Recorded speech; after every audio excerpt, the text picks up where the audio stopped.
Let's get going, Peggy. Alrighty, we could run another segment or... Scratch that, Forrest. We have a caller. You're through to 189.16, The Scream. What's your emergency? Hello again, Forrest. Oh, that call with the teens was awful. Those poor kids. Still, I'm glad the girl didn't get hurt. Thanks for your concern. Are you in trouble? What's on your mind? I wanted to ask you again to play my song, Forrest. You said you were going to play it, but you didn't. Your name was Dawn, right? What, Peggy? Yes. Oh, well remembered. My name is Dawn, and I wanted to ask you again to play my tune, Forrest. Long Ride Home? You know, the one that Peggy said she threw outside the window? But we don't have that song. As you just said, Peggy threw it out the window. But, Forrest, you do have it. It's just outside the window. There's a serial killer on the loose. I can't just go outside hunting for a record. I'm really sorry, Dawn, but we just can't get it right now. But wasn't the Whistling Man just at the old murder house? It's miles from the station. It won't take you a second to grab it. Don, I'm not sure if you've heard, but there's something unnatural about this freak. He's fast. I'm not risking it. Oh, but I think you will. Forrest? Peggy, I'm calling with more than a request. I know something. I think I know who's gonna be next. What? Are you serious? Play my song, Forrest, and you'll find out. Well, folks, here's some music for you while I think things over. Is she serious, Peggy? She's serious about hearing that song, that's for sure. Peggy, I mean, is she serious about... I don't know, Forrest, but we don't really have a choice, do we? If she's telling the truth... All right, I'll do it. You're a good man, Forrest.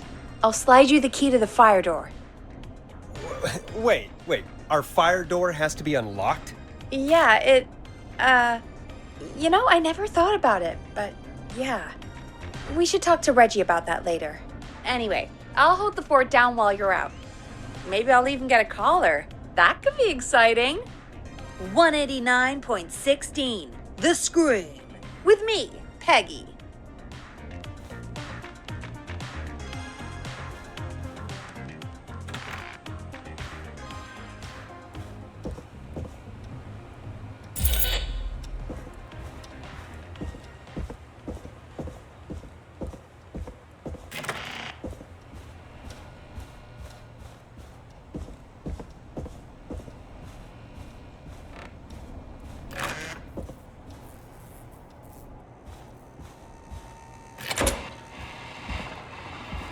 You know, I hope she'll be happy when I'm brutally murdered by the Whistling Man.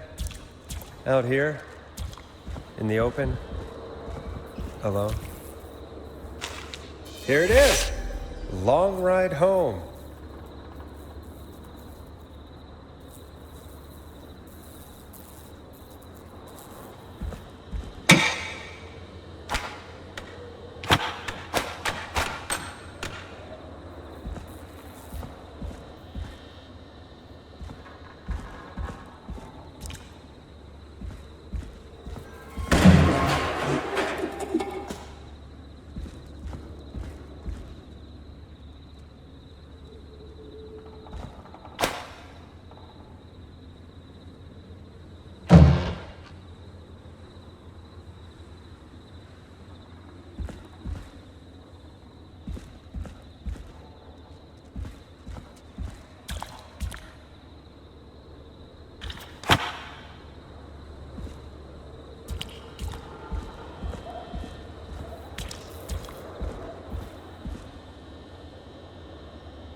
Bingo!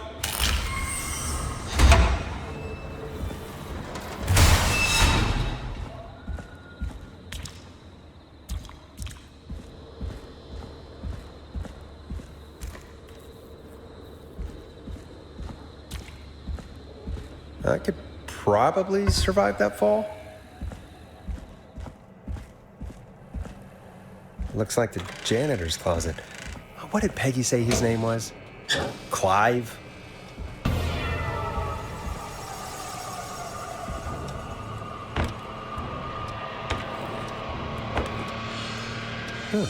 There's a key. I'll just take that. Might be important. What the hell? Peggy is not gonna believe this.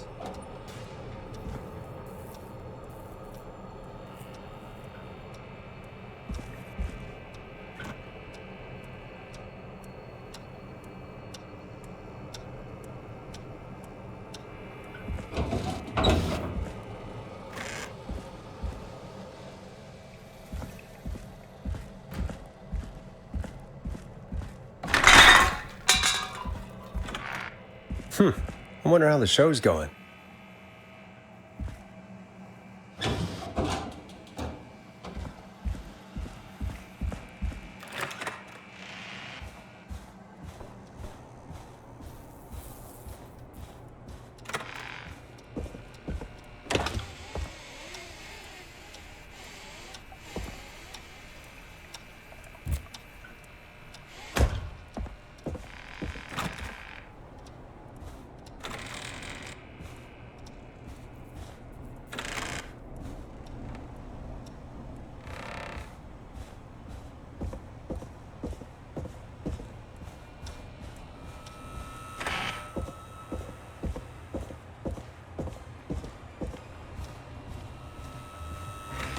Isn't that such a good song, folks? And now for...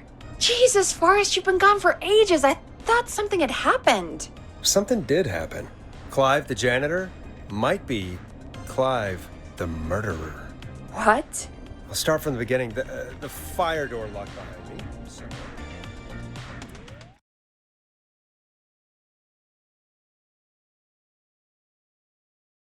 Why did you heave that thing all the way up here?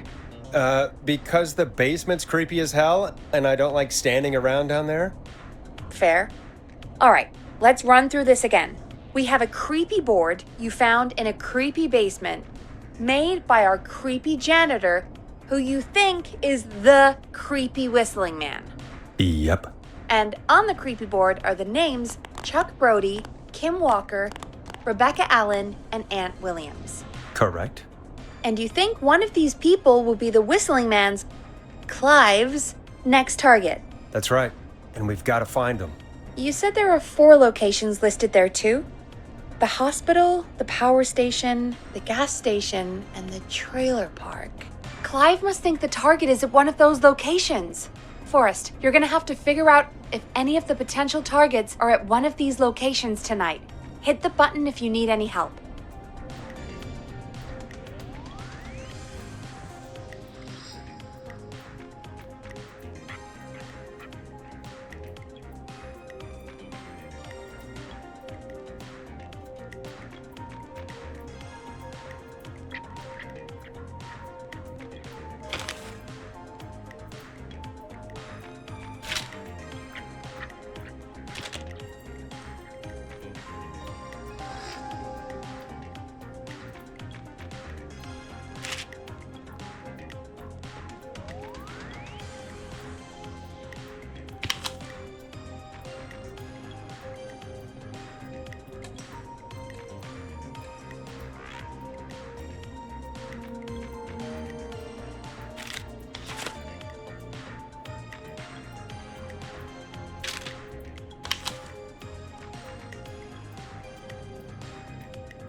How's it going?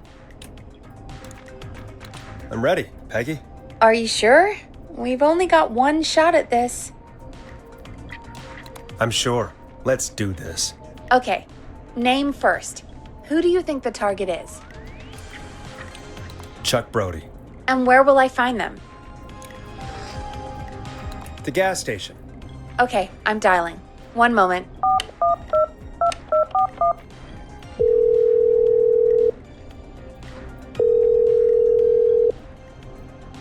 Hello? Chuck Brody! Listen, I know this sounds crazy, but we have reason to believe the Whistling Man is coming for you. You need to get yourself and everyone else out right now. The Whistling Man? Who the hell are you? Who is this? This is Forrest Nash. Listen, the Whistling Man's back. We found a list with your name on it, and Oh God. It's today. The year I finally let myself forget. quit talking and run! I think he ran off. Well, fingers crossed that Chuck... Jesus! It sounds like something blew up. He's using bombs now? Is Chuck? I don't know. Hang on, we're getting a call. Hello? Chuck? Chuck! Forrest! The whole goddamn gas station's gone up. Is anyone hurt? I don't think so. I got everyone to follow me out. The town's only ambulance was blown to hell, though. Yeah. Damn it, that fireball threw me. I've got to get to the hospital. I'm not feeling great. Forrest, man, I can't thank you enough, but... Damn, I gotta go. Wait, Damn it. We lost him. What was that about today? Oh, Forrest, the call board is lighting up. Get us into some music while I deal with this. Here's some music while we regroup here on KFAM 189.16, The Stream.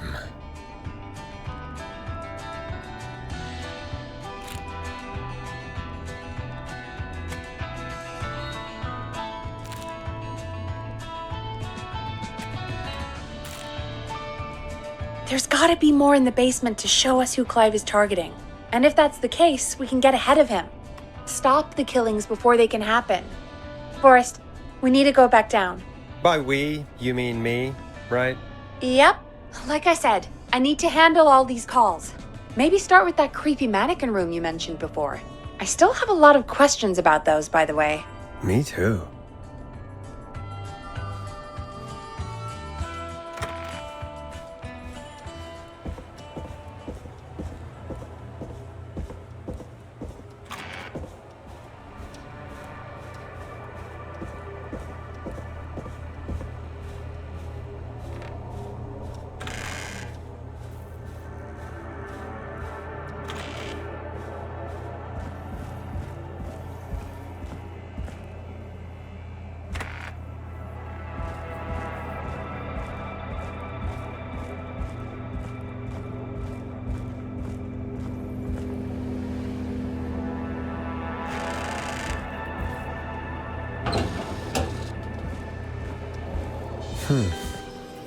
A key?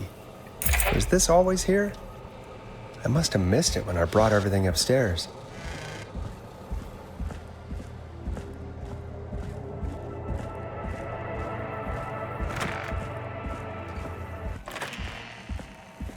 Hey, Forrest! Peggy, give me some warning before yelling down the intercom?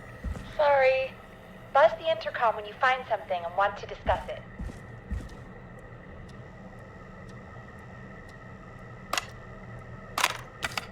Peggy, I've found a tape and a map down here. Map of what? Looks like it might be to somewhere in this storage area.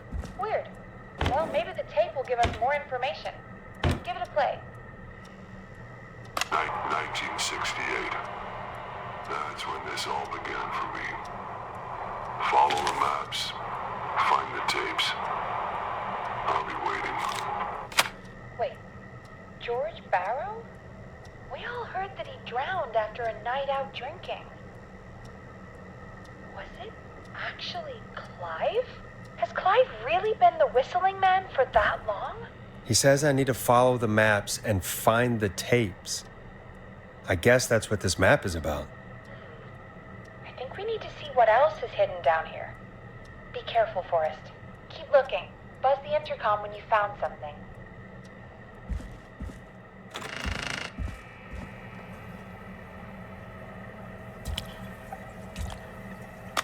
Time of autopsy is 7 a.m. Cause of death is asphyxiation from drowning. The degree of rigor mortis indicates that the subject has been deceased for 5 hours. That puts the time of death...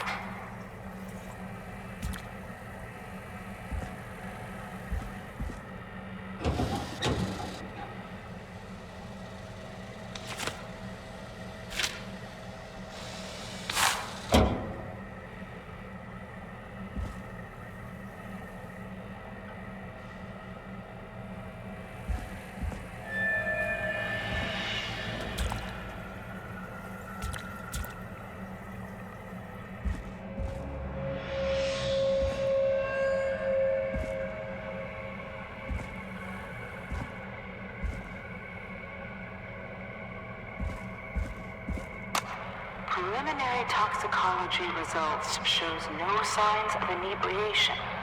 However, a high amount of cortisol was found, indicating elevated levels of stress in the immediate moments before death.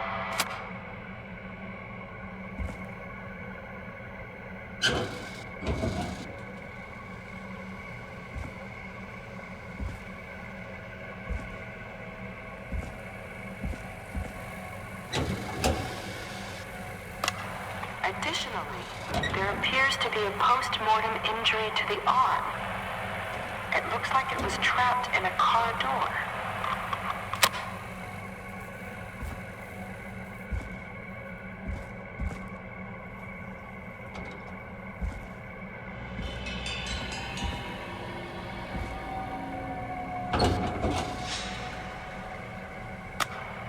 It is the coroner's opinion that the subject likely feared for his life and was chased, resulting in a fall from a height this has to into be a body important. of water, where he hit his head, was knocked out, and drowned. Following that, he was moved. Dr. Sullivan, we need to have a talk. Is that recording?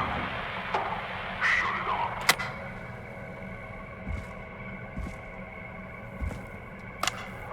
If you're listening to this, then I'm probably dead. What the? I'm a man who likes to stay informed. Ooh, a new vinyl for my collection. Subscriptions to newspapers all over the country. A few weeks ago, I noticed headlines cropping up in those papers, one after the other. Each headline about a murder. Each murder, the death of someone I knew almost 20 years ago. And each one drawing closer to Gallows Creek. Drawing closer to the anniversary. None of us are innocent, but I don't think we deserve killing. All I hope now is that I can save some folk from the worst that I can. I don't know. Do something to make up for what I did back then, I guess. I didn't kill anyone, mind you, but that's past mattering. Now, there's more I could say than I should say, but my employer made it clear that my family would pay a high price if I ever spoke out. So, hopefully I've said enough for you, listener, whoever the hell you are, to start putting the truth together. What the hell? Peggy is not gonna believe this.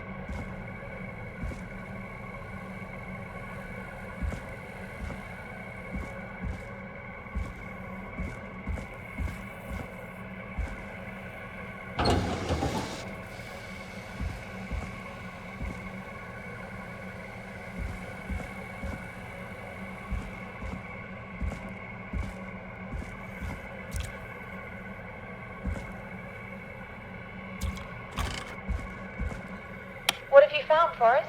It's an autopsy tape. Doesn't say for who, but I think it must be for George. Poor George. He was so young. Something's bugging me, Peggy. What do you mean? I swear I recognize the voice of the woman talking on the tape. I just can't place it. Seriously? Do you think you've met her before? I don't know. I mean, I just got here recently. I don't know. There's also a tape about a toxicology report. There were no signs of drinking or that he was on anything. What? But everyone said he went swimming drunk and drowned. It was in the newspaper and everything. I found a written autopsy report. What does it say? According to that, it's just like you said at the start. George drowned after getting drunk. Said he liked to fight, too. But that contradicts the tape. I know. And I think I know why. There's a note with the report that says, "I'm sorry I made you do this, Virginia." If it was on the autopsy report, then Virginia must be our coroner. Wait, the caller from earlier, when we had to call the takeout restaurants, wasn't her name Virginia? We need to call her back once we finish down here. It looks like she might know something about what's going on. I found a tape that introduces a new detail to the story. Post-mortem injury. Apparently, his arm got caught in a car door. A car door? Yeah, after he died. How do you suppose they can tell? How can they tell? I'm a radio producer, not a coroner. The coroner came to the conclusion that George was running from something, likely terrified. Maybe an animal? Maybe, but then there's this next bit, where the coroner thinks he was moved post-death. Moved the body? How weird. At the end of the tape, someone burst in and demanded Virginia stop recording. I think it was Clive. This is starting to make sense now. This is a conspiracy to cover up what happened to George. I think I found Clive's last recording. I think Clive might be gone. Gone? I found a confession. Not for any killings, but for playing a part in covering up George's death. He left this behind in case he died. He hoped someone would find it. Do you think the Whistling Man already got him? Possibly. We've had a lot of callers tonight, but maybe not every victim made it to the phone, you know? We don't know how many there really are. Christ, Forrest, that's dark. I know, but Clive said he had read about other murders in other towns, and that the murders were all folks who knew about the incident. And the killings were getting closer to Gallows Creek. He said he wanted to do something good for once. The board in his office. He wasn't tracking people down to kill them. He was tracking them down to save them. Why didn't he just come out with all of this? He said his employer threatened his family if he spoke out about any of it. His employer? The one who orchestrated the cover-up? Oh, Clive. I'm sorry for thinking you'd killed all those people. Do you think you found everything, Forrest? I think there's got to be more down here. I need to find all the tapes. You think so? How much did Clive hide down there? Well, if there are more tapes, then there must be more maps to follow, right? That seems to be the case. All right, then. Buzz the intercom when you find something and want to discuss it.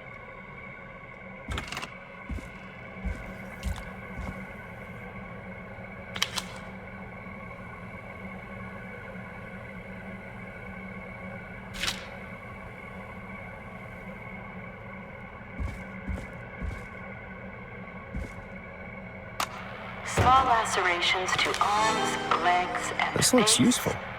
typically obtained by running through foliage. Severe blistering to the feet, as though the deceased had been running without stopping.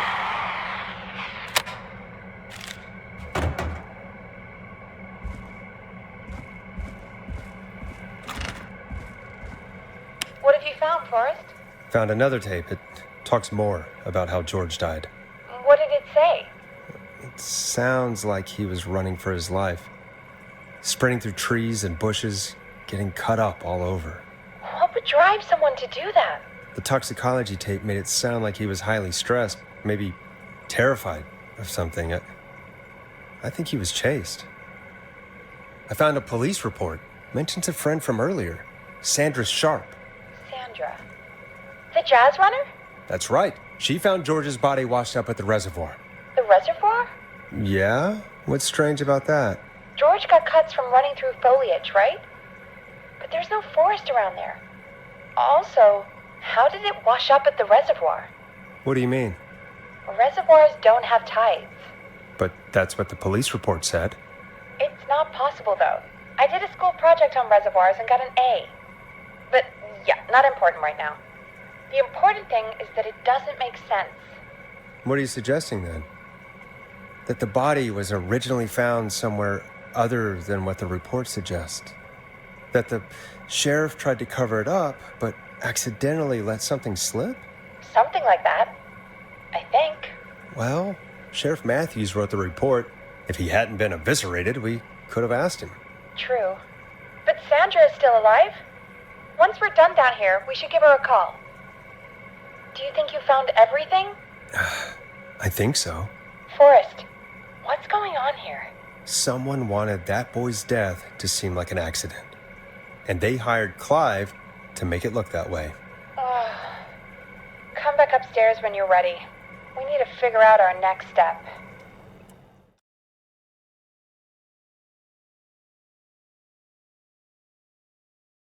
Thank God you're back, Forrest. I've been running out of stuff to pad our airtime with. Peggy, you work in radio. Forrest, I'm stressed. I mean, really. How are we supposed to keep a show going with all this happening?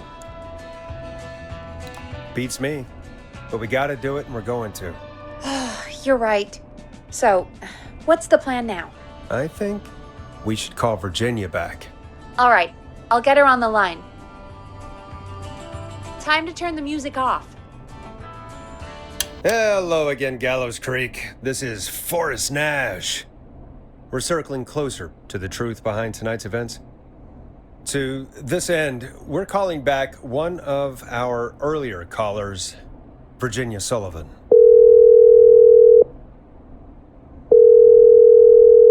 Fredman Plunker here?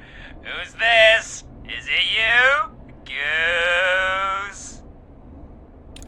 Plunker, hey, it's the Radio Man, Forrest Nash. Radio Man? What's up? Solving mysteries, saving lives. The huge. Right on. Plunker, what are you doing at Virginia's house? She asked if we could stay to keep an eye out for that whistling turd. So we're hanging out, bro.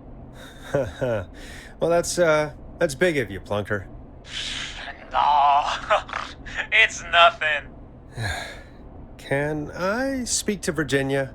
Sure thing, Radio Man. I'll just go get her.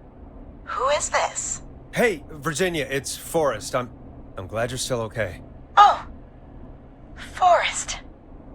Sorry, I'm still jumpy.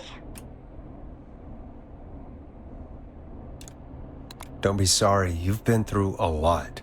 I'm so sorry this happened to you, Virginia. I thought I was. I thought... Easy. We're not calling to talk about earlier. We're calling because we think you can help us understand why this is happening tonight. Me? What would I know? Does the name Clive mean anything to you? Clive? No. I don't know that name. What are you asking about this for? You mentioned that name earlier when you called us the first time. I don't know what I said then. I was petrified, Forrest. Clive's the janitor at our station, and we know you spoke to him in the past. Forrest, please. You don't know what you're doing. He'll come for me. Virginia, it's okay. Clive won't be coming after you. We think Clive's dead. Dead?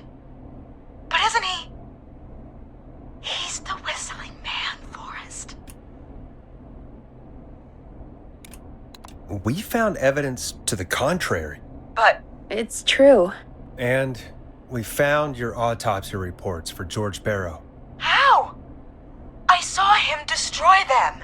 Well, he didn't. I don't know if he kept them or made copies or what, but we found them, and we know it's related to what's happening tonight, which is why we called you. Why did you write a false report? All right. One day, I came into work to find a boy on my slab. And as I finished the autopsy, this man, Clive, he just burst in. And he started making demands to give over the reports, to falsify what I found. Of course I said no. But, well, when someone wants to make you do something, they can use the carrot or the stick. For me, he used both. You see, my sister is sick. She has a chronic condition that's never going away. It's expensive to treat, and it was getting to where I couldn't afford it. And Clive promised me that his employer would pay for my sister's treatment if I did what he said, and that if I ever spoke about this, he'd beat me to within an inch of my life. I don't know why he had me do it, but my sister needed me. You have to understand, she needed me. We understand. Thank you, Virginia. That was brave. God, I just want this nightmare to end. This will help end it, Virginia. Thank you. Stay safe, Virginia.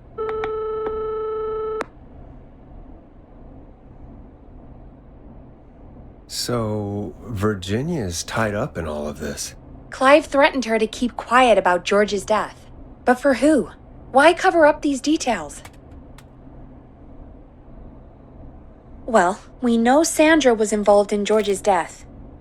Do you want to call her? I do. All right, but before we go asking questions, I think we should know what we want to ask. Is that fair? Yeah, we need to ask her about finding the body. She was the one who discovered it, but something just doesn't add up. 100%. She knows more than she's saying. I wonder what she's hiding. We'll hopefully find out soon. Anyway, just be careful when you're talking to her. Don't push too hard. We don't want her to hang up. I'll be careful. All right, calling her now. Hopefully she's at her jazz studio.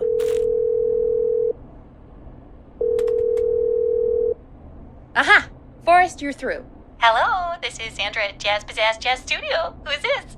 Hello again, Sandra! It's Forrest Nash of 189.16, The Scream. And you're live on air. Oh, I always thought folks called into a radio show, not the other way around. How jazzy. What can I do for you? Well, we're trying to understand what's behind the attacks tonight. We had a few questions. Why, Forrest, of course. Heck, after the way you saved my life, I'd say yes to just about anything you asked. Really? Well, that sounds nice. I might just call you back tomorrow then, too. Oh, you got my number. But what about tonight? Is there anything you want to talk about right now? Remember why we called, Forrest. Of course. Do you know why the Whistling Man might have targeted you? Ha! As far as I could tell, he was just a knife-wielding psycho with superhuman cardio. He'd have chased after anybody. Right. Well, we think he might be chasing specific people. People who know about the death of a boy named George. Oh, I don't know anything about that. Sorry. Have you had to keep quiet about anything? Any secrets you've had to keep? What would I have to keep quiet about? I don't know. I mean, could be that you've seen something or heard something. I never saw anything. And even if I did, what would that matter? And it was years ago. Sandra, are you okay? It was years ago. We know, Sandra. You do? You know about? Yes. Of course. This studio is my life. After I found the body in the river, I couldn't lose my studio. Do you understand? Sure. I understand. When the rent just kept going up, he said he'd stop if I just needed to keep quiet. And everything would be okay. Of course. We understand. I mean, it's not like I killed him. What was the harm in saying I found him in the reservoir instead of the river? Right? Right? I'm sorry. I can't do this. And she's gone. I don't think that could have gone any better. You truly did great, Forrest. Well, folks, if anyone out there has any thoughts on what's going on tonight, please call in. That's good timing. We've got a call waiting just this second. Welcome to 189.16 The Scream, with me, your host, Forrest Nash. Hi, Forrest. I know this is really out of the blue with everything happening tonight. But I wondered if you could send a special birthday message to my uncle. You want to do that now? Really? Why? Of course now. It's his birthday. I won't have a chance to do it again until next year. May as well, Forrest. Fine. What's his name? Thank you, Forrest. He's my Uncle Ronnie. His first name's Peter, but he never liked his name. But since he always had salt and pepper hair, even as a kid, can you believe it? Folks always called him Pepper. Thanks for the history lesson. Is there anything besides happy birthday you would like to say to Mr. Pepper? Oh my god damn it! Yes! Tell him he can get the best birthday deals and party packages here at Putney's Pizza. Starting at You son of a bitch! Stop calling us! God damn it, Peggy, this is your fault. My fault? I said I didn't want to do it. Don't blame me because Brian Ponte can't control himself. Ah. Don't worry. We've already got another caller on the line. Just pick it up, okay? This is 189.16 The Scream. I'm Forrest Nash. You're on the air, caller.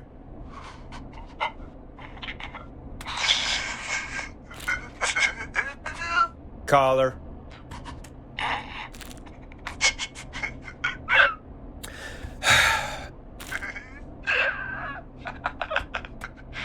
Ponte?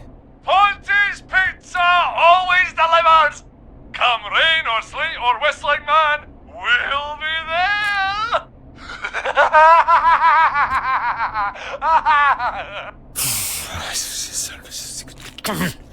Forrest? Forrest? Are you okay? Forrest? I hope the Whistling Man gets him with his own pizza slicer. Jesus, Forrest? Sorry. That was too much. It's okay. It's been a high-stress night. Don't worry about him anymore, okay? Not for tonight, anyway. I think he's spent for now. We've got another call, whenever you're ready. Folks, don't spend your money at Ponte's Pizza. That's all I'm gonna say about that. Moving along, I'd like to welcome another caller to 189.16 The Scream, with me, Forrest Nash. Who, may I say, is calling? Well, hello again, Forrest. Don, we played your song, Long Ride Home. Did you hear it? Can you tell us? Never mind that now. First, I'm calling because I need your help. Don, we had a deal. Kept my end. Who is the next target? Oh, it's too late for that now. I'll be the judge of that. Oh, fine. Chuck Brody was the next target, but that ship sailed. How did you know it was Chuck? Well, if I tell you, I might just put more people in danger. People are already in danger. This might help. Forrest, I don't have time. I need your help. Do you mean Yes, he's after me now. you? I think so. He must have heard me on the radio, helping you. Helping? You didn't exactly help. Maybe I've been helping more than you know. I was out following a lead, trying to work out who would be next, after Chuck. And what happened? And I started to feel like I was being followed. I came back to my apartment building, but this newfangled security system has me locked out. I need you to help me get inside. Can a neighbor let you in? Starling 4000. User manual. Ah, these codes should come in handy. I only moved in last week. I don't know anybody yet. There's not even a buzzer here, only the keypad for the entry code. I need that code to get inside. Which apartment block do you live in? Maybe one of our listeners lives there too. It's the new Woodside apartment building between the town hall and the trailer park. But I doubt any of your listeners live there. I don't have many neighbors. Sounds like a prime piece of real estate. The sound really carries at night. Shit. I'm guessing you're not a dog person. No, I'm not. It's my neighbor's dog. Boy, I wish he'd muzzle that thing in. Oh. And now he's blasting David Scopo out of his window. This night can't get any... This man. He's coming down the street. I don't think he's seen me yet. Forrest, please. I need your help. I need the code for that security system, or I'm gonna die. What's the name of the security system? There's a sticker on the box. It says Starling Security 4000. There's a keypad, and it looks like it wants a 6-digit number. We'll see what we can do. Thank you, Forrest. Yeah, of course. Don't worry, Don. Thank you, Forrest. I knew I could count on you. I'll sit out of sight. Call me back soon. All right, folks. Here's a little tune for you all to enjoy while I try to break Dawn into her apartment. You were pretty quiet there, Peggy. Forrest, was it just me, or was there something... Yeah, it wasn't just you. Something was weird about that. Yeah. Well, tell you what. We have a Starling 4000, or whatever, here at KFAM. Clive bought one for the station. Maybe we can find something to help. Well, I'm not sure who. But to help someone.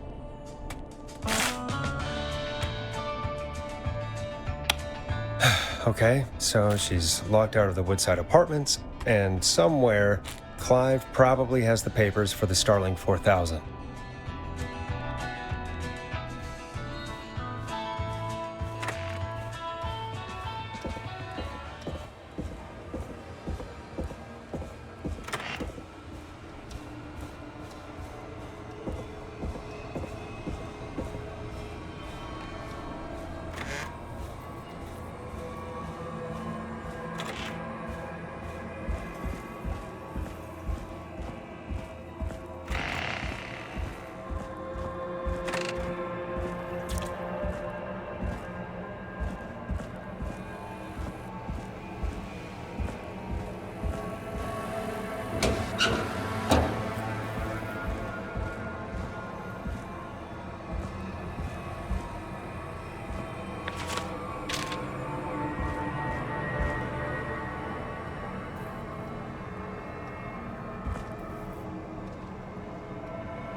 Order delivery form.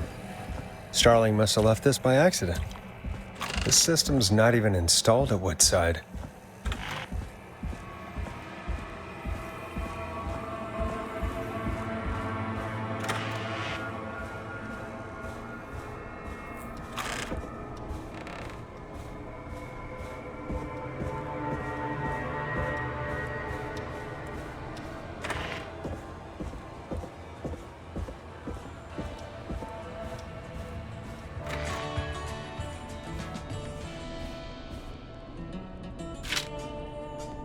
Welcome back, Forrest.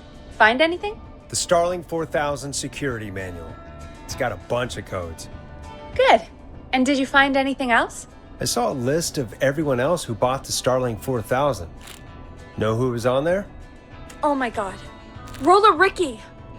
Do you think we should give him a call? Is that crazy?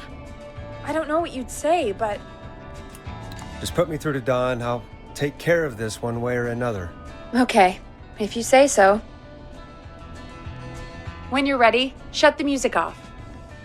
Line 1, whenever you're ready. Don, are you there? This is Forrest Nash from 189.16, The Scream. Oh, thank God you're back. I'm so afraid. What's the code to the gate? The code is 191519. Thank you, Forrest.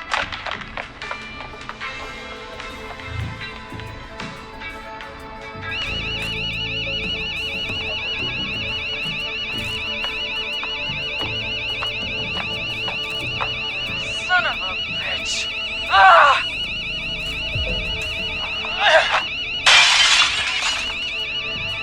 Is she?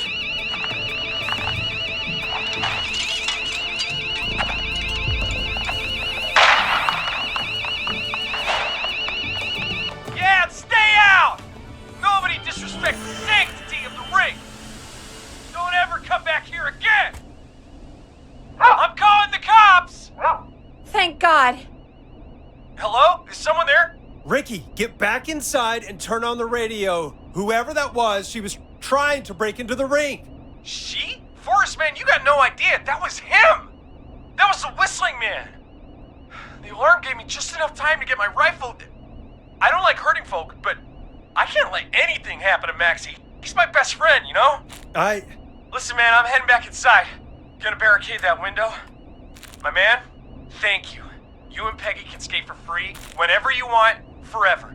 That's a done deal. Thanks, Ricky. Can't wait. You got it. Talk to you soon.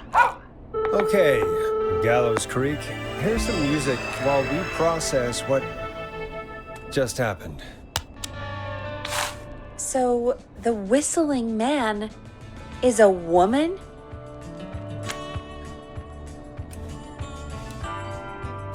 I had my suspicions. Yeah, sure, Forrest. You just never mentioned it. She called up. You spoke to her multiple times. I knew she wasn't right. Is that right, Sherlock? Why do you think she requested that song? To get me outside? Maybe, but how? She didn't know the song was outside to start with. That's right. She never actually attacked me out there. So? What now? I guess I should make an announcement. We do have new info. Okay, kill the music and you can make the announcement. Okay, you're live in 3, 2... Hey folks, this is Forrest Nash here. I hope you're all safely locked inside. For those of you listening to that last call, you might be wondering what to make of it all. Here's our take. We now believe the killer is actually a woman. One who might manipulate you into letting her in before she attacks you.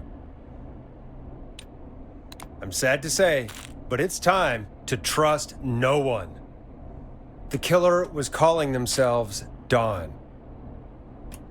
This could be a fake name.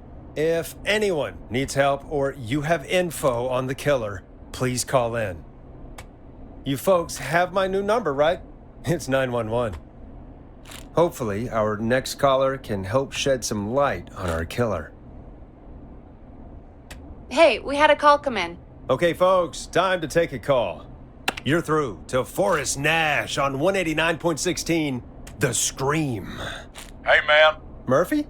Damn straight. What's going on, Murphy? You in danger again? Nah, man. I've just been listening to the show here at home. And since you asked folks to call in if they could help out, well, I'm calling. I don't know if I can say as much as other folks have, but I figure I wouldn't be a good role model to Fernando if I didn't try to help, you know?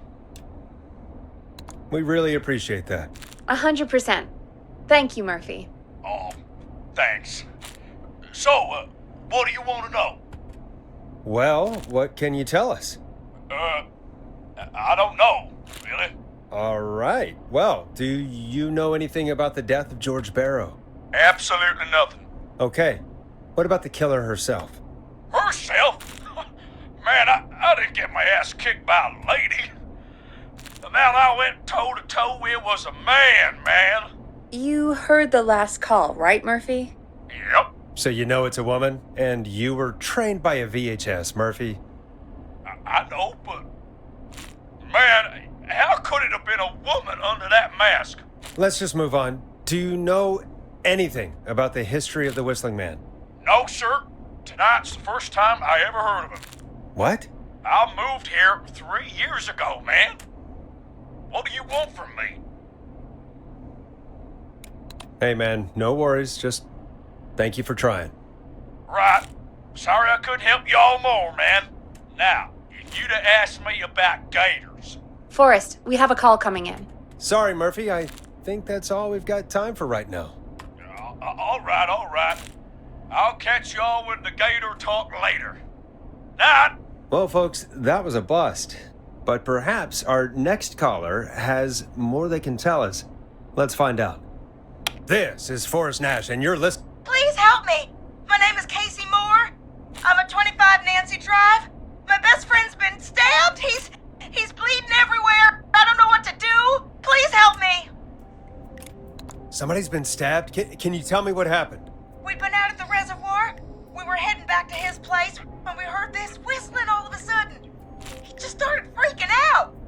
He screamed at me, told me to hide. I'd never seen him like that, and I just panicked and ran and hid in a bush. Oh no. Forrest. Then what happened? He went up the road and talked to someone. I couldn't really hear or see anything. It sounded like he might have known the person, and they just stabbed him. Casey, was his attacker the Whistling Man? The who? They had a mask and wore all black? That's all I know.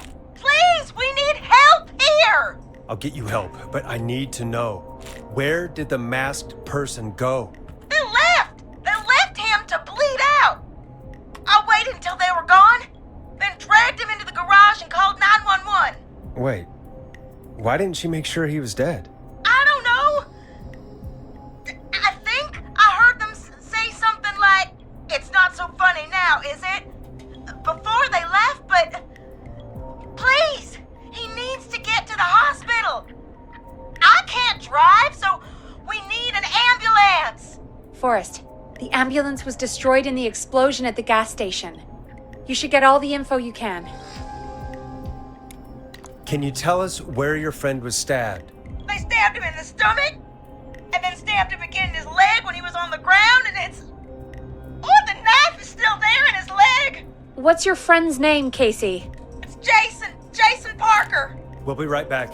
Peggy, patch us through to the hospital. On it. Phoning St. Gabriel's now. Switch to line 2. Hello, St. Gabriel's Hospital. How can I help you? Hi, this is Forrest Nash from 189.16. We have a stab victim at 25 Nancy Drive named Jason Parker. He's been stabbed in the stomach and the leg. He's bleeding heavily. Oh God, I'm sorry. But the ambulance is, well, you know.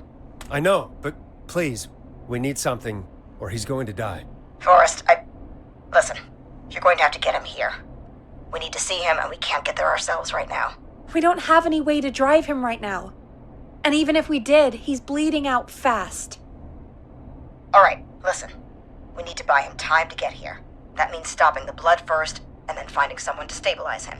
To stabilize him, you really need someone with first aid training. Do either of you have any? No. Me neither. Damn it. I'm really sorry about this, but I have other patients who can't wait.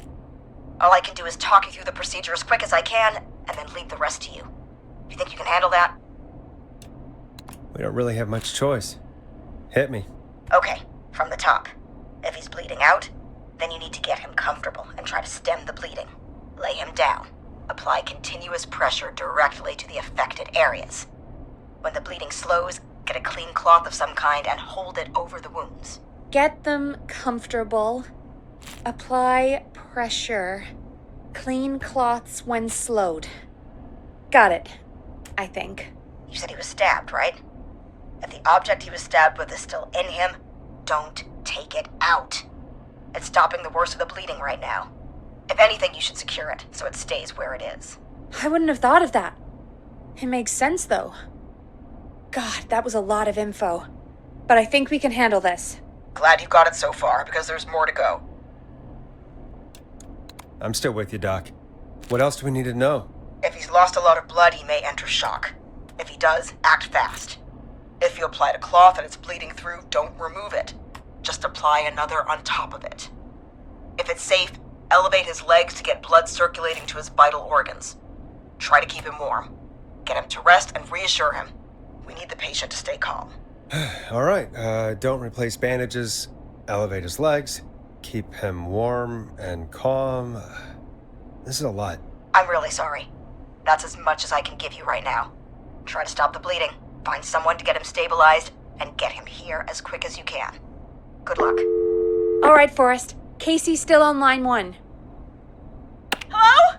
Hello, Forrest, are you there? I'm here. How is Jason doing? Badly, he's still bleeding. I need help. I've been putting pressure on his stomach wound since you left, but he's still bleeding. I don't know what to do. That's good, Casey. The nurse said to do that. What about the knife in his leg? It's gotta be hell. Should I pull it out? No, don't touch the knife. The bleeding will get worse if you pull it out. Are you sure? I'm sorry. I'm gonna stop making suggestions. No, don't worry, Casey. We're a team here. We're all going to get Jason through this. Casey, is his leg wound bleeding right now? I hate looking at that knife. Yeah. It's bleeding. His stomach is worse, though. I think we need to secure the knife so it doesn't move around. Do you have anything you can tie around it? Yeah.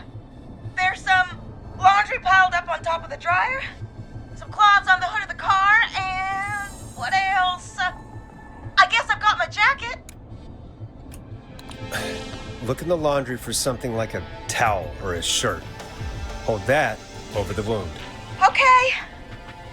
Looks like I'm gonna have to buy you some new whites, Jason. Here we go.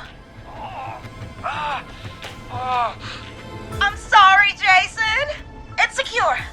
I'm putting pressure on his stomach again. I'm starting to think we might make it. Forrest, can I have a word? Casey, I'm gonna have a quick word with Peggy. Keep putting that pressure on and let us know when the bleeding is under control. You're doing great. But what if something happens? We'll still be here. Just shout if you need anything, and we'll be there. I promise. Okay. I'll wait. Jason, please be okay.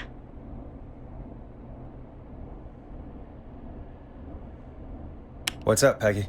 We can't stay on the line with her all night. Dawn is still out there. What if other people need us? You're right. She's probably on her way to her next target right now. Exactly. And you heard the nurse. We need someone there with training who can stabilize him. He's got to get to the hospital somehow. Any suggestions, Peggy? I might.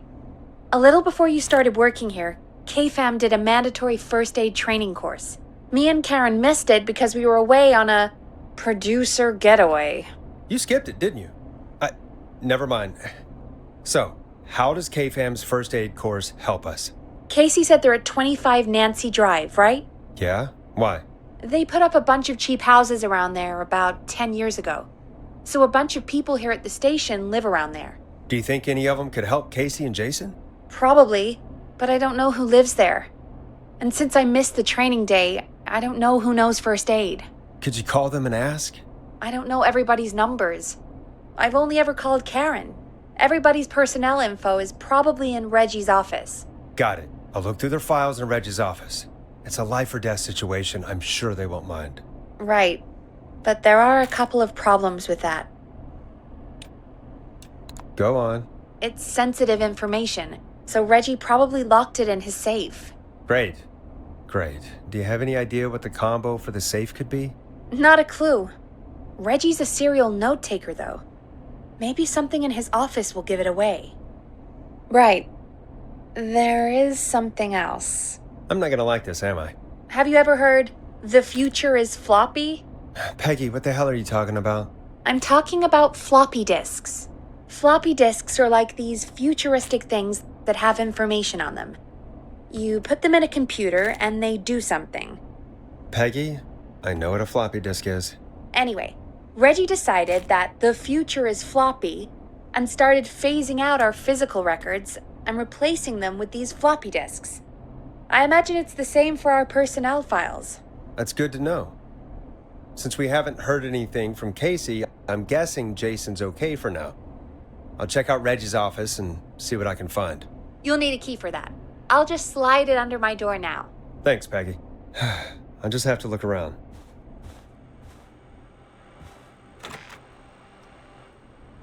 Good.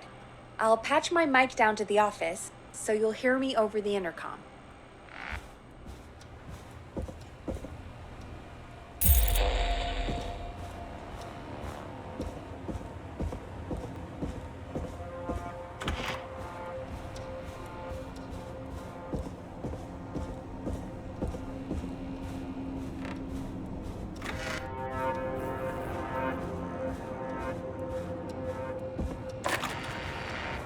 Looks like I need a 4-digit code.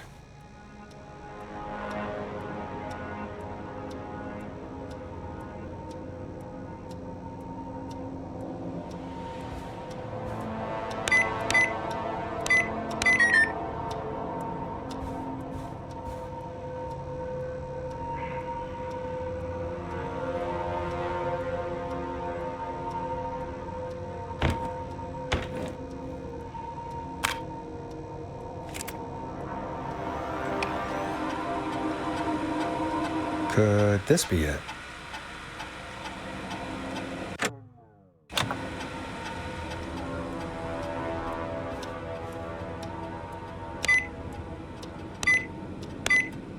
Nice.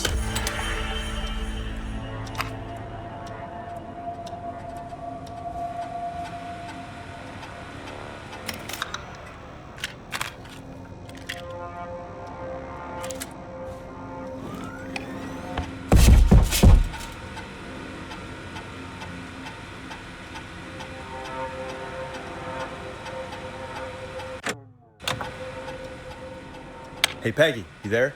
Yeah, I'm here. Did you find what we need? I think I know who our best bet is to help Casey and Jason. All right, good work. Who should I... Hello? Is anybody there? Please pick up. Casey, I'm here. What's wrong? Jason started going pale. I tried to get him to rest, but he just threw up everywhere. What's happening? What do I do? God, it sounds like he's going into shock. Casey, just stay calm. It's going to be okay. But the bleeding seems to slow down. Did I mess up? Jason, I'm sorry. Casey, calm down. You've done everything right. I need you to listen to me, okay? For Jason. What did the nurse say to do about shock? Casey, I need you to elevate Jason's legs. We need to get the blood flowing to his vital organs. Got it. Jason, stay with me. I'm just gonna move you. This might hurt. Okay. I propped his legs up on some boxes. I'm looking at my notes. We need to get Jason as warm and comfortable as possible. Do you have anything you could use nearby, Casey? Yeah. I still have some laundry next to me. I'll wrap him in some blankets. Just give me a second. Sorry. Jason's bleeding through his bandages. Should I get him new ones? Or... Oh, God. Don't remove the bandage. Apply another one on top of it. Do you still have something you can use? I've used the rest of the laundry to keep him warm, so... I'll use my jacket. I can always get a new one. I'll fix his bandage and get him warm. Hold on, please.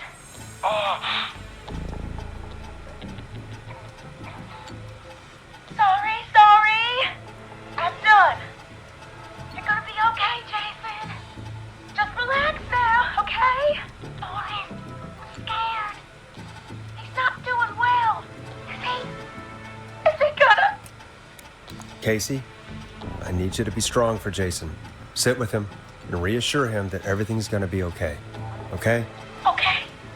But please, I can't give him what he needs. Please, help. I can't lose him. All right, Forrest, we need to hurry. Jason doesn't sound like he's doing too well. You said you knew who to call earlier? Who was it? We need to call John Hedges. He lives on Nancy Drive. He didn't really participate in the first aid training, but he's a former war medic. He's probably the most trained person we have. Really? I never really spoke to him before. A war medic, huh? Yeah, and according to Reggie's notes, John keeps all of his old equipment at his house. He's something of a hoarder. All right. What's his number? 5420735. Calling now. Let's hope he takes... Who the hell is this calling me? What time is it? John, it's Forrest Nash here at KFAM. We have an emergency and we need your help. Forrest, if this is a work emergency, then it can wait until the goddamn morning. Just leave me a note like everybody else. A man has been stabbed by the Whistling Man, or... Never mind. He's lost a lot of blood, and he's passed out. We need you to help him. The Whistling Man? What kind of joke is this? John, we're not kidding. A man is gonna die if we don't help him right now. Seriously? I haven't been called on for over 10 years. Where's the patient? What's his condition? He's at 25 Nancy Drive. I think we got his friend to stem the bleeding, but he's gone into shock. He's passed out right now. You say he was stabbed?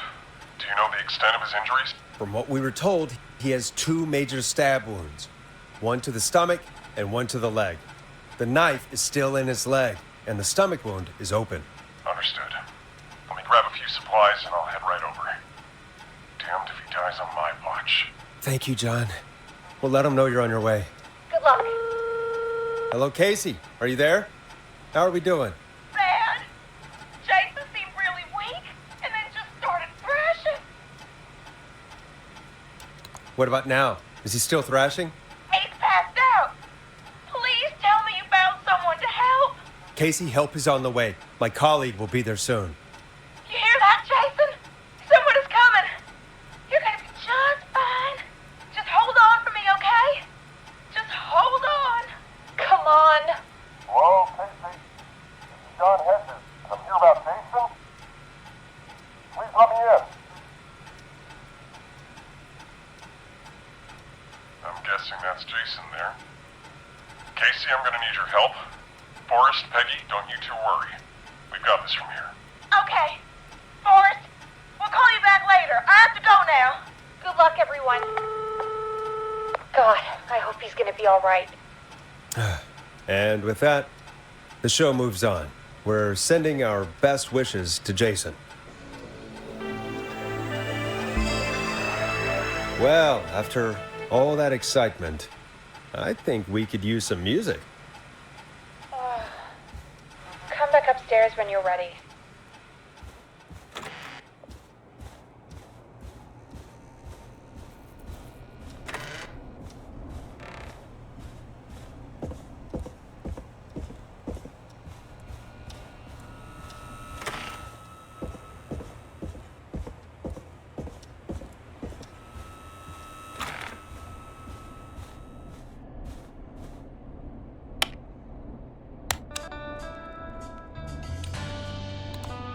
Getting pretty late. This might be your last break for the night, so try to enjoy it. Give me a buzz when you want to go back on air. Let's roll. You got it. We've got another call coming through, too. Welcome back to 189.16, The Scream. I believe we have another caller on the line. How are you tonight, caller? Forrest! It's me, Roller Ricky. Oh, and Maxie's here, too. Good to hear from you again. How are you both doing? Aw, we're good, man, thanks to you. You're like our guardian angel. That wouldn't be a bad look for you, Forrest. A little White Wing Halo number? Maybe something for the KFAM Halloween party. All right, everyone, let's calm down. Ricky, I'm just glad we could help you and Maxie. Is there anything else we can help you with, Ricky? Actually, I think I have some info that might help you. Oh? What's that? You see, man, me and Jason know each other. You know each other? Yeah, we went to Gallows High and played on the football team together. He was a gnarly offensive linesman, and I was our star wide receiver. Runner Ricky, they called me. All right, and what does that have to do with tonight? Well, because George, the guy who drowned, he was on our team too. Keep talking. What happened? We had our first team party on the night he drowned. He seemed like such a good dude. Ricky, were you there when George drowned? No, man. Once the party turned, I beat feet out of there. Man, I remember George and his girl there. There was a whole lot of love, man. I could see it, you know? Ricky, please. What was her name? I never got her name, man. He just called her Bean. I didn't really know her before or see her after that. Then what did she look like? Please, tell us anything you remember. I just remember a pretty girl, man. I'm sorry. Ricky, you said the party didn't last long. What happened? We were just having a good time, and then the next thing I knew, everyone was running for their life. I looked up and saw a goddamn whistling man in the trees. And I never ran so fast in my life. I ran straight home. Didn't know about George until next morning at school. I'm guessing it was whistling night, wasn't it? That the whistling man was just another kid. Yeah. I don't know how George died, but I always felt like if anyone deserved to die that night, it should have been me. And Ricky, it wasn't your fault. You're not a bad person. I know that now, ma'am. It took a long time to learn, but yeah, just thought I'd tell you all what I know. Thank you, Ricky. This helps. Thank you. You got it, man. Anyway, I think it's time for me and Maxie to free up your phone lines. Thanks for listening, man. I'll let you to it. Night, Ricky. All right, folks. Looks like we got a new lead in the case. If anyone has any info about this mysterious bean, please call in. If she was George's girlfriend back then, she's probably in her mid to late 30s now. Huh. Oh, we have another call coming in, but hang on. What's up, Peggy?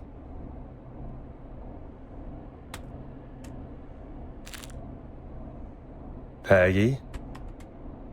You're gonna want to take this call off the air. Who is it? Just do it. All right, folks, it's time for another track. Here's one to help you sit back and relax. We'll be right back after this. I hope this is good news, Peggy. Who have we got? Find out for yourself on line 1. Hello? Forrest, I'm glad I got back through to you. Sounds like it's been a busy night, huh? Surprise! It's Leslie, our 911 operator, leading the charge from Henderson to come save us.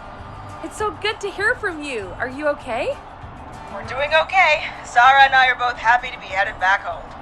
We're happy to have you too. Wait, Sarah? Oh, yeah, I mean Deputy Martinez. Anyway, we got back into radio range a little while ago.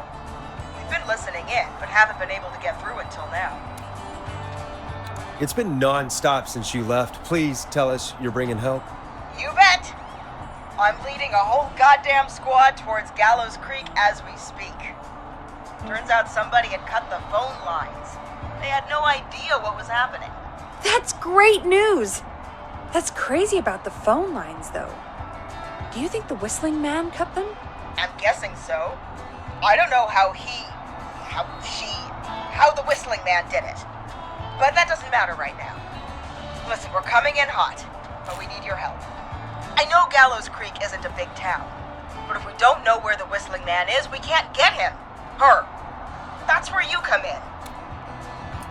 You can count on us. What do you need? It might be a long shot, but here goes. The whistling man already called up a few times. bet she calls again. We're still a little ways out of town, so if she calls, stall her. Buy as much time as you can for us to get in. And while you're talking to her, try to figure out where she is. We'll be listening in, so once her location is known, we'll head straight there and end this nightmare. I'll do my best. I know you will. Heck, I can see the headlines now. Forrest Nash's interview of a lifetime. Anyway, I'll radio the other cars and tell them the plan is a go. Hopefully the next time I see you, it'll be with our killer behind bars. Take care now. We'll see you soon, Leslie. Oh, thank God. It sounds like this is almost over. We're nearly through this. Best we don't waste any time then. Let's get back on air. You got it. Bringing you back live now. Welcome back to The Scream with me, Forrest Nash. The line is lit up, but before I get to our next caller, I just want to say things are looking up. It's almost over. But for now, let's bring in our next caller. Evening, caller. This is Forrest Nash. Hello, Forrest. This is John Hedges. I'm here with Casey. I wanted to give you an update on Jason. John! Is he going to be okay? He's a fighter. He'll be fine. We've got him stabilized and resting in a bed. We're preparing to move him to the hospital. Thank you so much. If you hadn't been there, then... God, I don't even want to think about what would have happened. Of course, Casey. We're just happy he's okay. John, Casey, you two did all the work. Tell Jason to get well soon from us, whenever he's up for it. Well, why don't you tell him yourself? Is this Forrest? Jason! We meet at last. It's good to hear you, Jason. How are you? Oh, well, you know. I've got a hole in my stomach, and there's a knife in my leg, but John gave me something to take the edge off. So, I might feel even better than either of you.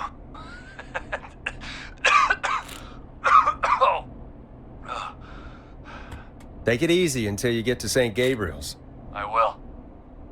But, before that, I needed to call you. I'm guessing the Whistling Man is still out there? Yep. As far as we know, anyway. I was worried you'd say that. God damn it. Actually, I'm glad you called. I wanted to talk to you about what happened earlier. Go for it. We spoke to Roller Ricky not long after you were attacked. You spoke to Ricky? Is he alright? He is now. I mean, he was attacked earlier, but this call came after. Hey, guys, I'm really sorry, but there's a call on the other line.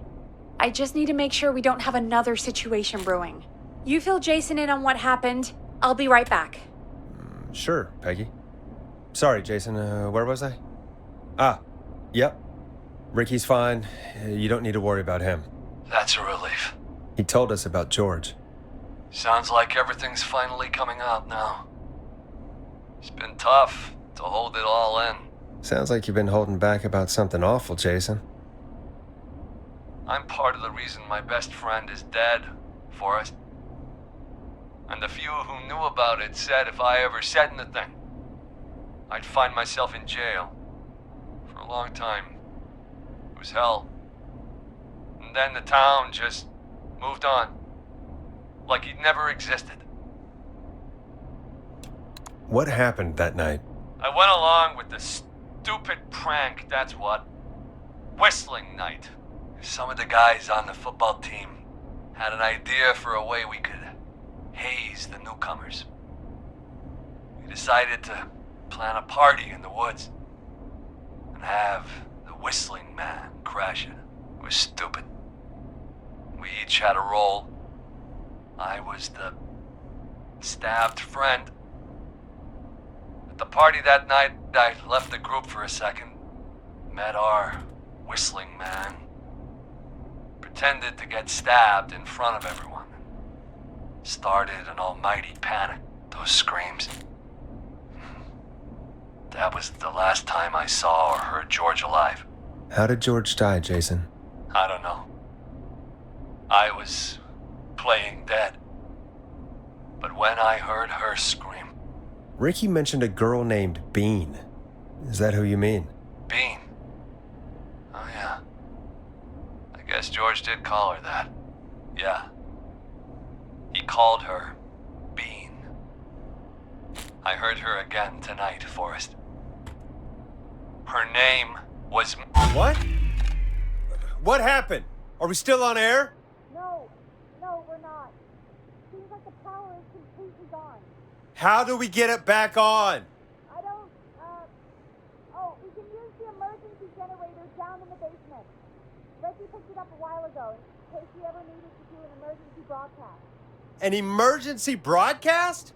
Emergency? You know, nuclear war, alien attack, broadcasting a serial killer's location to the cops so we can end this nightmare. Fair point. It's in the storage area in the far back corner, up on the wall. You might have spotted it earlier when you were digging around for all those tapes. It'll have a big red button. Just press that. I'll see you when you're back.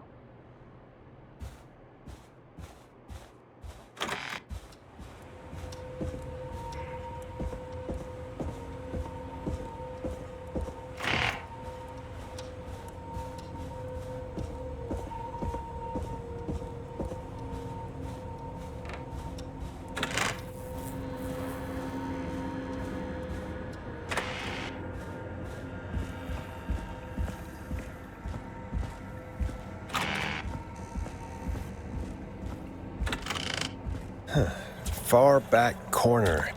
Why is this station so big?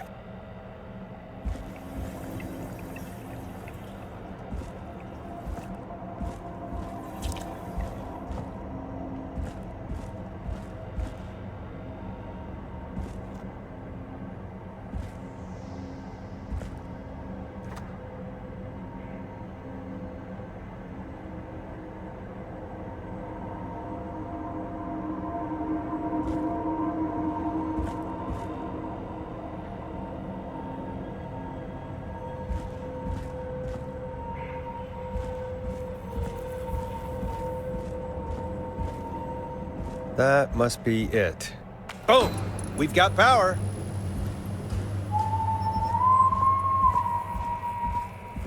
The whistling man. I need to warn Peggy.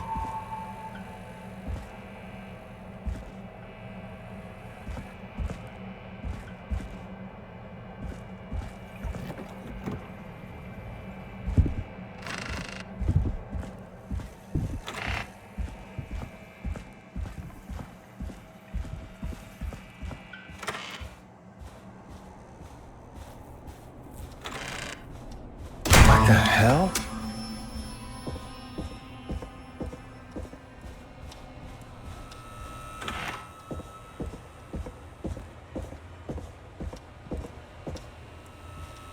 What?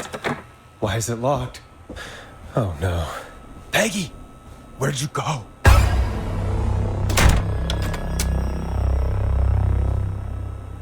No way. This can't be happening.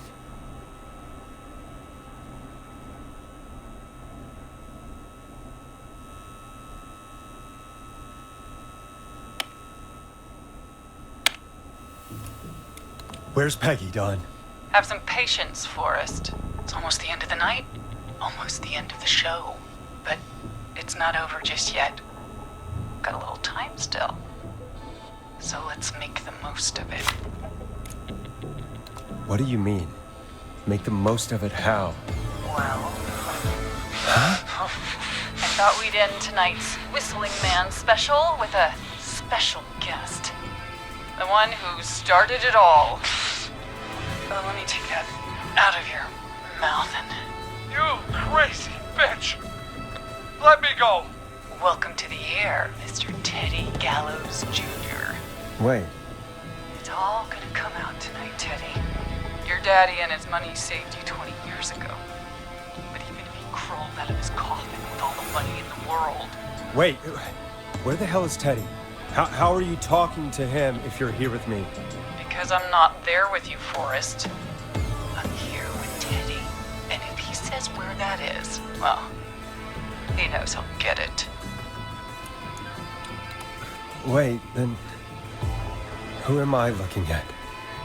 Forrest Nash, let me introduce you and all of Gallows Creek to my boy, Henry Barrow. Your son? You mean you... Wait, that he... Yes, Forrest. He and I had a son. So there were 2 whistling men tonight. Of course! That explains how you were always able to get around town so quickly. And that's how you escaped the secret archives in the newspaper office. Don't think I've forgotten about that, Forrest. Locking my sweet boy away like an animal. And Murphy, he was right, wasn't he? He did fight a man. He did. I taught my boy to never run away from a fight. Hang on. Did you say Barrow? Then, are you... Let me just get this mask off. Damn uncomfortable thing. No wonder Mooney went crazy wearing this. There we go. Marie Campbell? George's old girl. Oh, well, it sure has been years since I last saw it. Oh, God damn it. Where are you going with all of this? Everyone's gonna know now what Teddy did.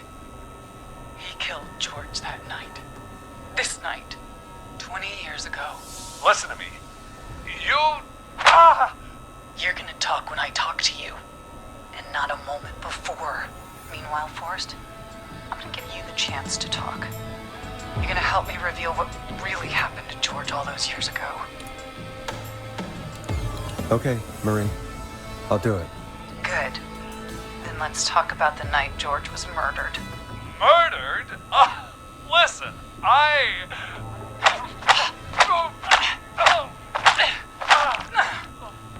I said you speak when you're spoken to.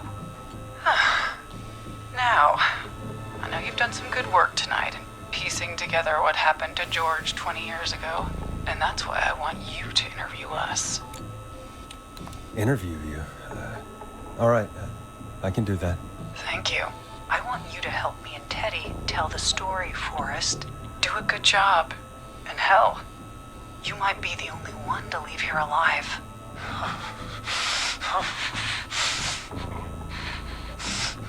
I need to drag this out. If I can buy Leslie time to get back to Gallows Creek, and if I can find out where Marie is, then this can end. Teddy, we'll start with you. Just, talk me through what happened that night. How did it start? How would I know? It was 20 years ago. Teddy, be honest with me or we're both going to die. Honest? Forrest, I'm trapped here with a psycho. Ow. What the hell? God damn it. Okay. Our first team party was coming up. And when I saw the date it was scheduled for, I had an idea for a way we could prank the new guys. I understand that kids in Gallows Creek know tonight as Whistling Night. I'm guessing that's what you mean? Well, we didn't have a name for it then. It was just the night that Mooney went missing. But Whistling Night is what they'd call it later. Wait. You mean this was the first Whistling Night? Keep talking, Teddy. We went up near Whistling Point. God, who was there?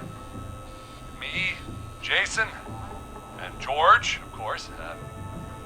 But George didn't come alone. He brought Marie. And Roller Ricky, he was there too, wasn't he? Yes, Ricky was there too. Runner Ricky, our wide receiver. I helped him off the bottle, you know. Because I'm a decent man. Is that so? Yes, it is. He came apart one day. Some people do. He had some issues. Wasn't stable. I didn't want him to hurt his chances in life. So, I helped him keep himself together. You were afraid he would talk about that night, weren't you? Keep talking. About midway through the night, we put the prank into action. We looked up at the trees and saw Jason there, bloody, like he'd just been stabbed. And the whistling man, screaming. George and I and Ricky, we got left behind. But Ricky was in on it too. I know he was. He and Teddy were as close as anybody. Teddy must have told him the plan. Did you ask Ricky if he knew or not? I didn't see any reason to. Why? Because Ricky phoned up earlier. He didn't know anything about it, Marie. What? He had no idea what was happening. He said he was as terrified as anybody. Isn't that right, Teddy? You didn't tell him, did you? Ricky never could keep his mouth shut. If we told him, he would have given everything away. But well, it doesn't matter. He didn't run his mouth enough to tell anybody about it afterwards. He's still guilty. It was just a stupid prank. How can you still say it was just a prank? Oh, come on. Oh, God damn it. You made George think Jason had been murdered. He thought his best friend was dead. And so tonight you stabbed him for real? It's the role he wanted to play. Jason's still alive, Marie. He was with a friend. We talked her through how to stop the bleeding and got him professional help just in time. Oh. Well, shame he didn't have the good sense to die earlier. He's gonna regret that. Enough about him. Me and George took off running, but somehow we got separated in the woods. I ended up near the bottom of Whistling Point, and when I noticed George wasn't with me, I panicked. And then, I don't know how he snuck up on me, but the whistling man grabs me. I scream, and he starts laughing, telling me it's just a joke. I could stall for time here. How did you feel in that moment? I felt like nothing was real. I felt small and confused, and Who was under the mask, Marie? Who was the whistling man? it was Chuck. Chuck Brody. Laughing away. But then he stops. And he's looking up at the top of Whistling Point. What was he looking at?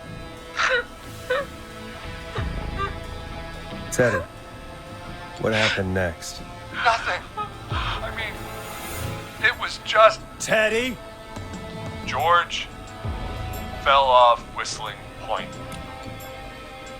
How do you know what happened?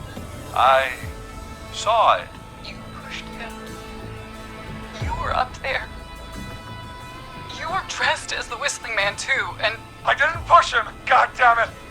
I just chased him up there, and he kept backing up. When I saw he was about to go over, I reached out. That's what you saw. you liar. It's not my fault. He didn't know it was a joke. If he'd had any brains, he would have realized. Ugh, you bitch. No one's going to believe this. After all you did. If she's lying, why the cover-up? My future was at stake, Nash. You know what it's like. People like us are bred for bigger things. I'm going to be the mayor of this town, Forrest. And then governor. And then, who knows? What happened that night was tragic. It should never have happened. But it was a mistake. It was just a stupid joke gone wrong. So my father sent Clive out to clean it up. Why should a blip ruin my future? George was a blip? He wasn't a blip. Marie? His father covered it up from there. I searched for George's body all night, but Sandra found him the next morning while out jazz running. she found him in the river, but she lied about that to protect Teddy. She said something about her rent going up, unless she... Teddy, did your father own Sandra Sharp's dance studio? It's Gallows Creek, not Sharp Creek. I'd answer the question if I were you, Teddy. Yes, okay. We own most of the town. That's it then. Your father was going to run her out of business, unless she lied and said she found him in the reservoir instead of the river. What my father did in his business dealings is nothing to do with me. The false reports. That's why you killed Sheriff Matthews too, isn't it, Maria? Not just to get him out of the way, but... Everyone was in on it, Forrest. Even the coroner wrote a fake report. Said George was drinking, that he just got himself into trouble, and... Fake report? I only heard the tapes. You'd be disgusted by it. For all it's worth, Virginia didn't have much of a choice. She had a sick sister whose treatments she couldn't afford. She played along with the gallows to save her sister's life. And her own. Even still, she should have told the truth. I did my part. I tried everything I could think of. I even went to the newspaper, but no. That coward killed the story. We'll take care of Maurice Russell later. You've been through hell, Marie. I'm sorry. You've got no idea. You never should have started. You shouldn't have pushed my George off the cliff. You should have been punished. It's coming to a stop. At least for now. Here, where George and I first met, before he joined the football team, was right after he shot the winning throw. Wait a sec. We're at Gallows Creek High, in the gymnasium. That's right, Forrest. Not that it matters. Yes, we're here. Anyway, I think that about wraps up the interview with Teddy. So... Marie? Where? Oh my God. Peggy! Teddy? You gotta help me. Quiet. You'll talk more later. Now I have to talk to someone who mattered more than you ever did. Peggy. It's been so long since I've seen your face. I worried you wouldn't come. Marie! Oh my God. I thought you... And here I was, thinking you'd forgot me. I'd never forget my own sister. Sister? Peggy, what's happening? Why are you even there? Wanna explain, Peggy? Earlier, while you were speaking to Jason, I got a call. Do you remember? Well, it was from Dawn. She said that my sister Marie was there that night George died, and that I should come to the gym for a reunion. And when you walked in, you found out That my sister is the Whistling Man. Good to see you too, Peggy. Why didn't you tell me any of this? She said that it was my last chance to see my sister. I knew if I told you, you'd try to stop me or come with me when we need you on the radio. And I just... I'm sorry. This has to be a lot for you. What happened to you, Marie? You just disappeared one day. Disappeared? I was thrown out, Peggy. I begged Mom and Dad to do something about what happened that night, but did they care? No. They told me to stay quiet. They only cared when they learned I'd been with George. And Marie, I'm so sorry. I never knew. it's not your fault. Really, it's Mom and Dad I should be seeing right now. But since they're dead and gone, well, I'll have to settle for the next best thing. You mean Peggy, don't you, Marie? Someone has to pay for what they did. Marie, please. Mom and Dad are gone, Peggy. Besides, you forgot me. Just like the rest. You forgot. Marie, Peggy never forgot about you. Keep your mouth shut. She kept a card from you. She kept it here on her desk. What card? The card you made me for my 8th birthday. What does it say then? Happy birthday, Peg. Now you're great and 8. Love, M.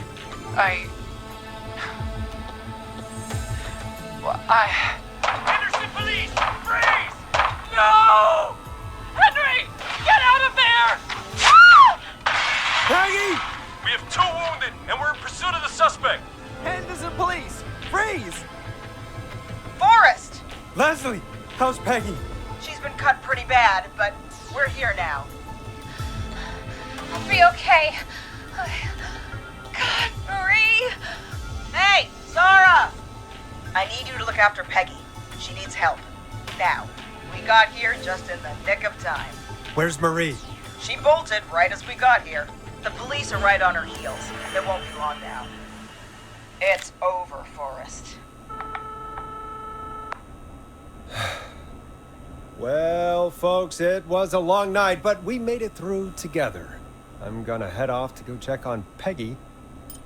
This has been Forrest Nash. Good night. And good morning.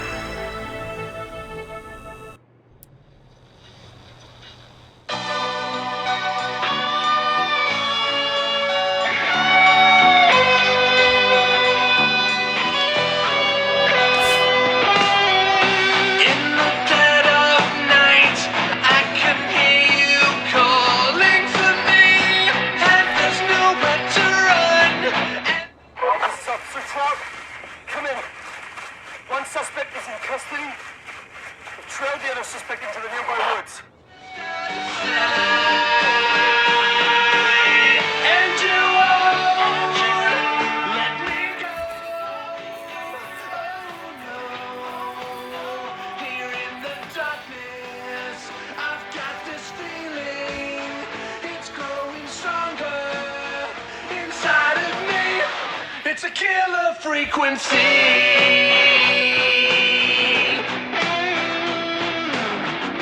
I can feel my heartbeat and it's bursting out of my chest. But the radio's on and it's playing the song we love best. I can build up a fight, but you just out of sight. And you won't let me go. Oh no. Here in the darkness, I've got this feeling. It's growing stronger inside of me. It's a killer frequency. Oh, it's a killer frequency.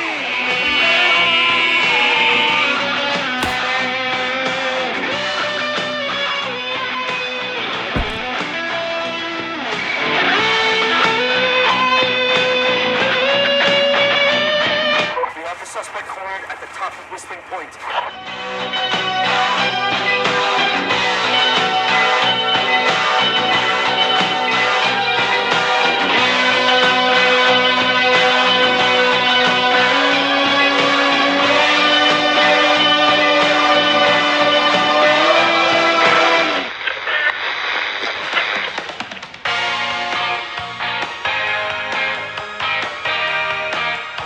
Stop! Put your hands in the air! Get down on the ground!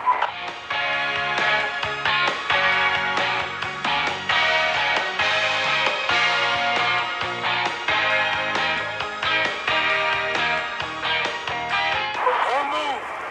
Nobody else has to get hurt!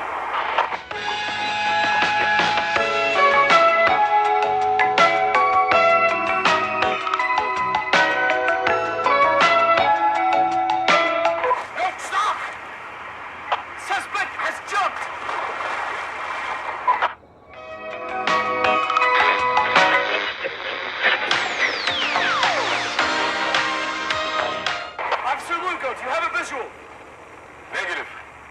No sign of the suspect anywhere.